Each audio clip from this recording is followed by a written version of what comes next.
नासिज्म and rise of Hitler. तो 1945 में एक 11 ईयर ओल्ड जर्मन बॉय था जिसका नाम था हेलमट।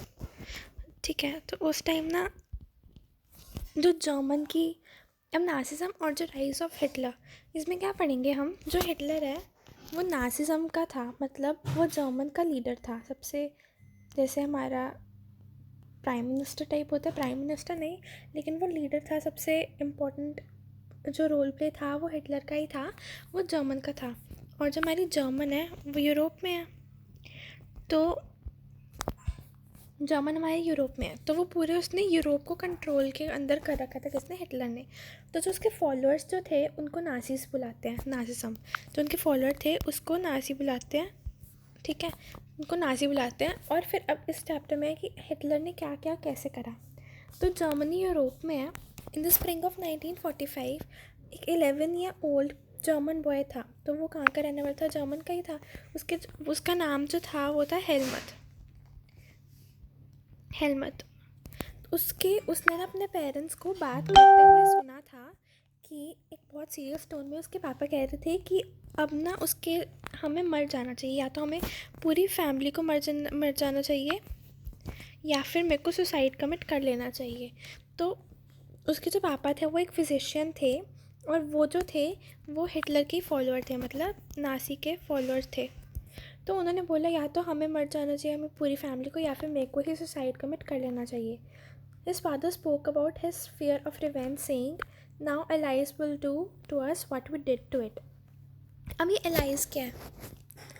allies और एक्सेस, ये दो पावर्स थी। ये जो हम बात कर रहे हैं ना अभी, ये सेकेंड वर्ल्ड वॉर की बात कर रहे हैं हम।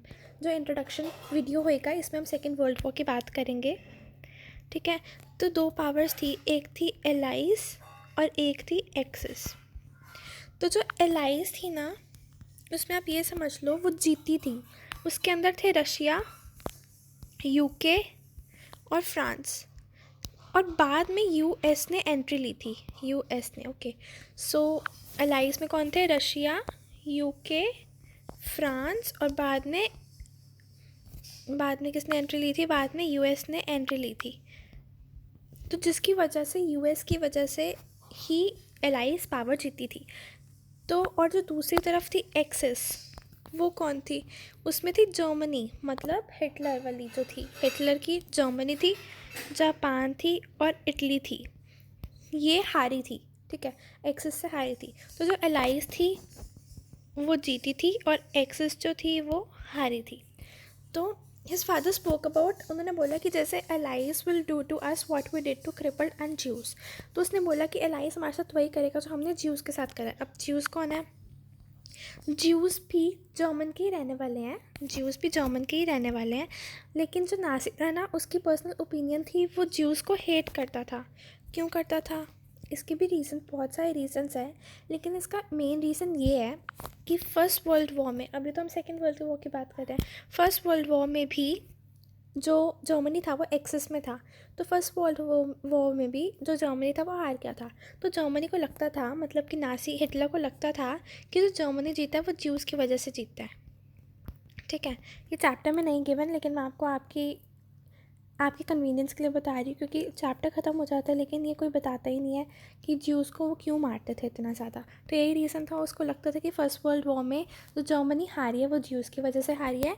और इसके बहुत सारे रीज़न्स थे। एक और रीज़न ये था कि जो जर्मनी था, जो ज्यूज़ था, ऐसा जर्मनी का मानना था, जर्मनी को लगता था कि ज्यूज़ ने ही क्राइस्ट को मारा है। ओके, सो इसलिए बहुत सारे और भी रीजंस थे जिससे लगता था कि जो जर्मनी है वो ज्यूज़ को हेट करता था, मतलब हिटलर पर्सनली ज्यूज़ को हेट करता था, तो वो मारना शुरू हो जाता था।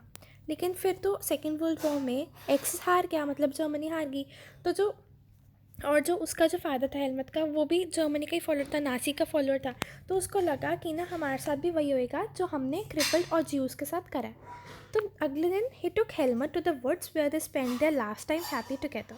तो क्या हुआ, अगले दिन वो हेलमट को, मतलब अपने बेटे को, कौन, अपने बेटे को, जो एक प्रोमिनेंट फिजिशियन था, तो वो जो लीडर नासी के फॉलोअर भी था, वो अपने बेटे को वुड्स में ले जाता है और वहाँ पे वो अपना लास्ट टाइम अपना स्पेंड करते हैं अच्छे से, ओल्ड चिल्ड्रन सॉन्ग्स गाते हैं। बाद में जो अगले दिन क्या पता लगता है कि जो हेलमेट है ना, उसने अपने आप को गन से शूट कर लिया, ठीक है। और कहाँ पे करा, उसने अपने खुद की ऑफिस में ही शूट कर लिया था। तो helmet remembers that he saw his father's bloody uniform being burned in the family fair place. अब उसने शूट करा तो ब्लड तो आई होगा, तो जो उसके फादर की जो वो ब्लड वाली यूनिफॉर्म थी जो उन्होंने पा रखी थी उस दिन, उसको अभी तक याद है। वो जो उसकी फैमिली में एक फायर प्लेस है, वहीं पर उसको बर्न कर दिया गया था। तो जो हेलमेट था वो बहुत ज़्यादा ट्रॉमाटाइज हो गया था, बहुत ज़्यादा डर गया था। तो क्या हुआ,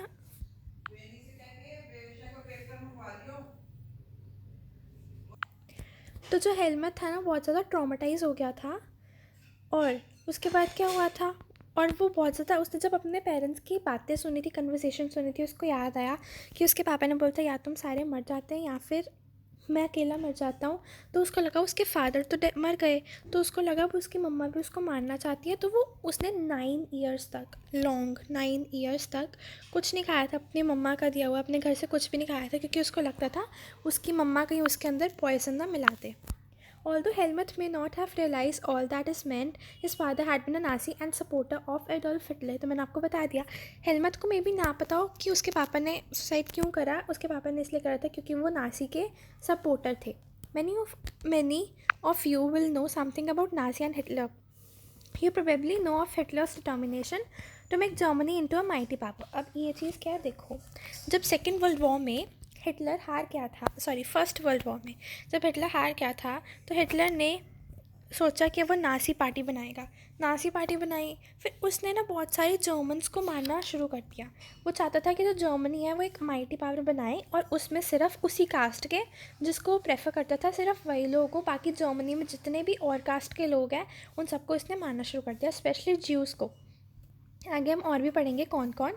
तो हिटलर चाहता था कि वो एक नासी पार्टी बनाए, और वो फिर चाहता था कि जर्मनी एक माइटी पावर बने, एक माइटी पावर बने।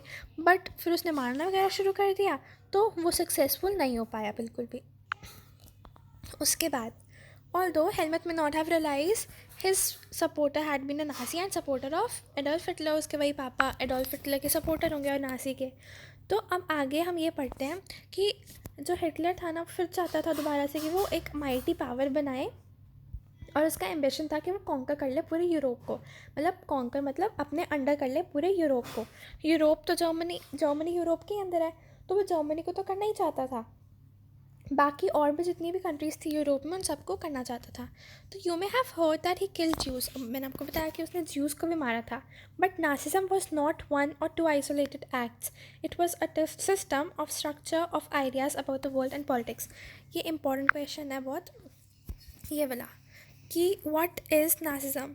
नासिज्म was not 1 or 2 isolated act, it was a system of structure ideas about the world and politics. ये 1 मार्क में क्वेश्चन आता है। So, let us see why Helmut's father killed himself and what were the basis of his fear was। अब हमें ये तो पता लग गया कि उसने अपने आप को मारा था, लेकिन क्यों मारा था, इतना क्या डर था, वो हम पढ़ेंगे इसमें, ठीक है। 1945 में, मई 1945 में जर्मनी सरेंडर टू अलाइज। अब जर्मनी पूरी तरह से हार गई थी, सेकेंड वर्ल्ड वॉर भी हार गई थी, ठीक है। ये फ्लैशबैक पढ़ रहे हैं हम, तो वो हार गई थी। इसके अंदर का हम पूरा भी पढ़ेंगे क्यों हारी थी, क्या हुआ था, लेकिन अभी हम फ्लैशबैक पढ़ रहे हैं कि वो हारी थी तो क्या, कैसे कैसे हारी थी, कब हारी थी। तो जर्मनी ने अपने आप को अलाइज के अंदर सरेंडर कर दिया था। अलाइज कौन थे, रशिया, यूके और फ्रांस, और बाद में यूएस ने एंट्री ले ली थी, ठीक है, जिसकी वजह से ही अलाइज जीता था। तो anticipating what was coming, Hitler, his propaganda minister Goebbels and his entire family committed suicide collectively in his Berlin bunker in April। Anticipating मतलब होता है to accept something, to expect something, like आपको लग रहा है कि वो होएगा ही, तो मतलब होएगा ही। तो उसको लगता था कि अब तो एंटिसिपेटिंग व्हाट वाज कमिंग, अब उसको पता था कि क्या आने वाला है, क्या होने वाला है।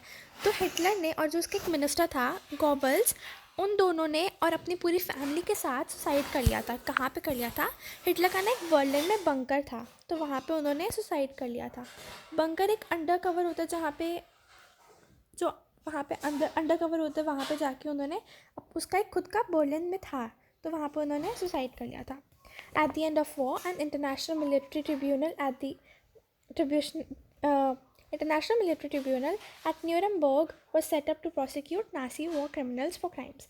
अब देखो, हिटलर ने तो कर दिया सुसाइड, गॉबल्स ने भी कर दिया, उसका जो प्रोपेगेंडा मिनिस्टर था और उसकी पूरी फैमिली ने भी। तो बाकी जो बचे हुए नासी के फॉलोअर्स थे, जो ज्यूज़ वगैरह के अगेंस्ट थे, बहुत सारे थे ऐसे, तो उनके लिए एक इंटरनेशनल मिलिट्री ट्रिब्यूनल बनाई गई न्यूरमबर्ग में, जिसमें प्रोसिक्यूट मतलब सज़ा, जिसमें नासी के जो भी क्रिमिनल्स थे, वॉर के क्रिमिनल्स थे, उनको सज़ा सुनाई गई। सज़ा किससे सुनाई गई? जो उन्होंने क्राइम करा था अगेंस्ट पीस, जो उन्होंने वॉर क्राइम करा था, और जो क्राइम्स करे थे उन्होंने ह्यूमैनिटी के अगेंस्ट। सब कुछ ठीक चल रहा था, वॉर तो हिटलर ने ही छेड़ा था ना, तो उसकी वजह से जो उन्होंने क्राइम करा था ह्यूमैनिटी के अगेंस्ट, उन सब के लिए Germany's conduct during the war, especially those actions were came to be called crime against humanity. तो वही जो उसने जितने भी उसने पाप करे थे उसको ही क्राइम अगेंस्ट ह्यूमैनिटी बोलते हैं, जिसमें बहुत ज़्यादा सीरियस मॉरल हुआ था और बहुत सारे क्वेश्चंस आए थे कि ऐसा एक्ट क्यों करा, हिटलर ने ऐसा क्यों करा था। देखो आगे हम पढ़ते हैं, the shadow of second world war. अब सेकेंड वर्ल्ड वॉर में क्या हुआ था, मैं ब्लू से कर लेती हूँ, थोड़ा रेड पेज है हमारा।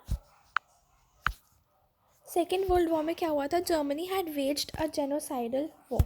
अब जेनोसाइडल वॉर क्या होता है, देखो, killing on large scale leading to destruction of large section of people. जहाँ पे लोगों को क्या होता था, लोगों को फैक्ट्रीज वगैरह में भेज दिया जाता था, लेकिन उनको खुद को नहीं पता होता था कि वो मरने वाला है, तो वहाँ पे उनको भेज दिया जाता था, फिर वहाँ पे कैसे भी करके उन सबको मार दिया जाता था एक ही बारे में। किनको? ज्यूज़ को और जो भी बाकी कास्ट के लोग थे एक्सेप्ट आर्यन। अब ये आर्यन को ना हम आगे पढ़ेंगे डिटेल में, लेकिन जहाँ पे लोगों को ले जाकर बहुत लार्ज स्केल में मारा जाता था, तो वहाँ पे क्या होता था, उनको बस ऐसे ही कोई फैक्ट्रीज़ वगैरह में भेज देते थे, उनको खुद को नहीं पता होता था वो मरने वाले हैं, तो उनको डायरेक्टली वहाँ पे मार दिया जाता था। किन को मारा जाता था? ज्यूज़ को और जो भी बाकी सारे कास्ट के लोग थे एक्सेप्ट आर्यंस। आर्यंस के बारे में हम आगे डिटेल में पढ़ेंगे, लेकिन जो नासी था वो खुद एक आर्यन फैमिली से बिलोंग करता था, और तो इसलिए वो एक्सेप्ट आयरन सबको मारा जाता था। लेकिन और जो भी इनफैक्ट वो जर्मनी के लोगों को मारा जाता था, जो जर्मनी में जो रहते थे, जो उनको मारा जाता था, या फिर जो मतलब वो ऐसा देखता था कि हिटलर के अगर कोई ऑपोजिट है तो उसको मार दो, अगर कोई हिटलर के बाद में साथ में आ जाता है, हिटलर से मिल जाता है, तो उसको नहीं मारना।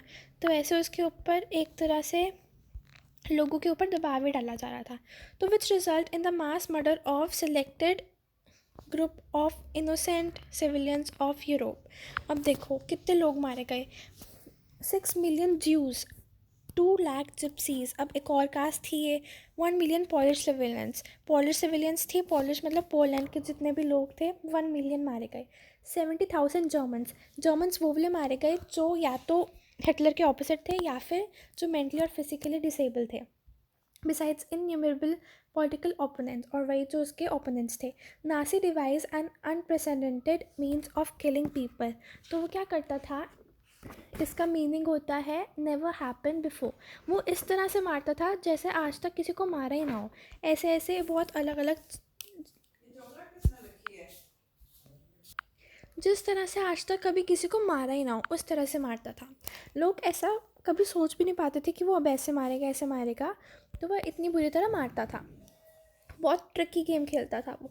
तो क्या होता था, Nazi devised and unprecedented means of killing people, that is by gassing them. उनको वेरियस किलिंग सेंटर्स बना रखे थे, जैसे ऑस्विच, वहाँ पे ले जाया जाता था, फिर उनको बंद कर दिया जाता था, फिर मार दिया जाता था। Nuremberg tribunal sentenced only 11 leading Nazis to death. अब आपके दिमाग में बहुत बड़ा क्वेश्चन आ रहा होगा कि नासी ने तो बहुत बुरा करा ज्यूज़ के साथ और इतने सारे लोगों को मार दिया नासी ने, लेकिन जब बाद में उसने हिटलर ने अपने आप को कमिट सुसाइड कर लिया, और जो उसका एक मिनिस्टर था, प्रोपेगेंडा मिनिस्टर, उसने भी कर लिया था, लेकिन फिर उन्होंने बाद में मतलब किन्होंने, न्यूरमबर्ग ट्रिब्यूनल ने सिर्फ 11 लीडिंग नासिस को क्यों मारा, बाकियों को क्यों नहीं मारा? बाकी को मतलब करी, पनिशमेंट दी उनको इम्प्रिजनमेंट की, लेकिन सिर्फ 11 को ही क्यों मारा जब उन्होंने इतने लोगों को मारा? Many others were imprisoned for life, the retributional did not come yet the punishment of Nazi was far short of brutally and extent of the crimes. ऐसा इसलिए हुआ था क्योंकि जो एलाइज थे वो इतना हार्श नहीं होना चाहते थे जितना जर्मनी उनके साथ थी। तो क्या हुआ था, फर्स्ट वर्ल्ड वॉर के बाद जो एलाइज थी वो बहुत ज़्यादा हार्श हो गई थी फर्स्ट वर्ल्ड वॉर के बाद। लेकिन फिर वही जो हमारा हिटलर जी थे उन्होंने फिर दोबारा से वॉर छेड़ा, सेकेंड वर्ल्ड वॉर। तो सेकेंड वर्ल्ड वॉर में उन्होंने कहा चलो ठीक है, लेकिन वो इतना हार्श नहीं हुई जितना वो फर्स्ट वर्ल्ड वॉर के बाद हुए थे। Everyone came to feel that rise of Nazi Germany could be back to German experience at the end of the first world war. अब इसके बाद से हम टॉपिक पढ़ेंगे वीमर रिपब्लिक का, जो हमारा फर्स्ट वर्ल्ड वॉर की स्टोरी वहाँ से शुरू होती है हमारी, कि क्या हुआ था फर्स्ट वर्ल्ड वॉर हमारा, क्यों हुआ था, कैसे कैसे। तो हम आगे वहीं से कंटिन्यू करेंगे। Thank you very much. Please like share and comment.